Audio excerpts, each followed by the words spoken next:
Hi welcome to view point. Tirumala లడ్డూకు సంబంధించిన వివాదం తర్వాత అక్కడ జంతు అవశేషాలున్న నెయ్యి వాడుతున్నారు అన్న వార్తలు వచ్చిన తర్వాత ఇది పెద్ద చర్చకు దారితీసింది. కేవలం తిరుమలేనా, ఇతర దేవాలయాల్లో ఏం చేస్తున్నారు, ఇతర దేవాలయాల్లో తయారు చేస్తున్న ప్రసాదాల్లో ఎటువంటి పదార్థాలు వాడుతున్నారు, నూనె నెయ్యి లాంటివి కల్తీవి వాడుతున్నారా లేకపోతే నిజంగా స్వచ్ఛమైన వాడుతున్నారన్న చర్చ కేవలం ఆంధ్రప్రదేశ్లో మాత్రమే కాదు దేశవ్యాప్తంగా జరుగుతుందని చెప్పాలి.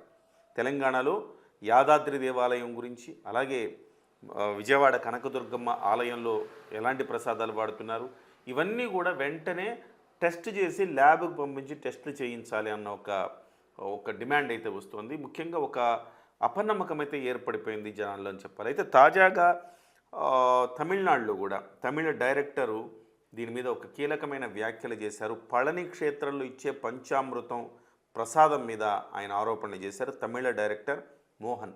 తమిళనాడు పోలీసులు ఆయన్ను అరెస్ట్ కూడా చేశారు. అంటే పురుషుల్లో వంధత్వాన్ని పెంచే ఔషధాలని ప్రసాదంలో కలుపుతున్నారు, తద్వారా పురుష జనాభా అంటే హిందూ జనాభా తగ్గిపోయేలాగా ఒక కుట్ర జరుగుతోంది అనేది ఆయన చేసిన ఆరోపణకు ఉన్న వెనుక అంతరార్థం అన్నమాట.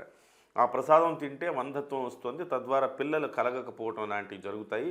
ఇది ఒక కుట్రపూరితంగా హిందువుల జనాభాను తగ్గించే ఒక కుట్ర జరుగుతుందన్న కోణంలో తమిళ డైరెక్టర్ మోహన్ ఆరోపణలు చేశారు.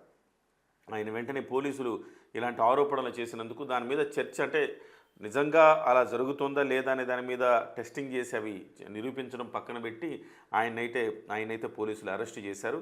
సో ఆయన ద్రౌపది, రుద్రతాండవం, బగాసురన్ లాంటి సినిమాలు తీసిన డైరెక్టర్, తమిళ డైరెక్టర్, ఆయన అరెస్ట్ చేసి అదుపులోకి తీసుకున్నారు. అయితే దీని మీద బీజేపీ కూడా కొంత వ్యతిరేకత వ్యక్తం చేస్తూ ఉంది. ఆయన చేసిన ఆరోపణల్లో ఉన్న నిజాలు నిగ్గు తేల్చండి. తేల్చిన తర్వాత ఆయనకి ఎలా సమాచారం వచ్చింది, ఎందుకు వచ్చింది, ఆయన కావాలని ఇలాంటి ఆరోపణలు ద్వేషపూరితమైన ఆరోపణలు చేశారా లేకపోతే నిజంగా ఆయన ఆరోపణల్లో ఏమన్నా అర్థం ఉన్నదా అనే అంశాన్ని మీరు